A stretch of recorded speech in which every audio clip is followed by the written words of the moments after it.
কি একটা মুসিবতে পড়লাম দেখেন তো দেখি। বিএনপি বলে সংস্কারের নামে নির্বাচন পিছাই দিতেছে, সংস্কারের নামে কি খাওয়াইতে চাচ্ছে এটা বুঝে না, সংস্কারের নাম করে ইলেকশনটা নাকি ভন্ডুল করে দিতে চাচ্ছে। আবার এনসিপি বলে যে সংস্কারের আলাপকে পাশ কাটিয়ে যাওয়া হচ্ছে, নাহিদ ইসলাম।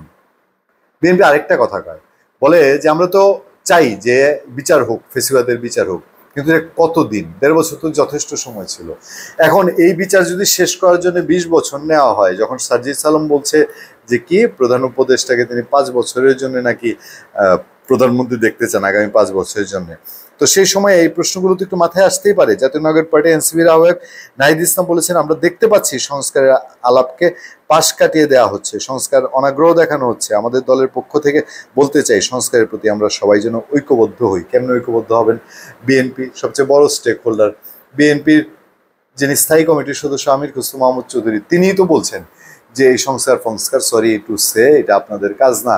এবং বিএনপি মহাসচিব বা বিএনপি স্থায়ী কমিটির অন্যরাও বলে দিয়েছেন যে এই সংস্কার ফংস্কার হবে না, আমাদের 31 দফা আছে, আমরা এটাই করব, এটাই সংস্কার। তো যাবেন কই আপনি এখন?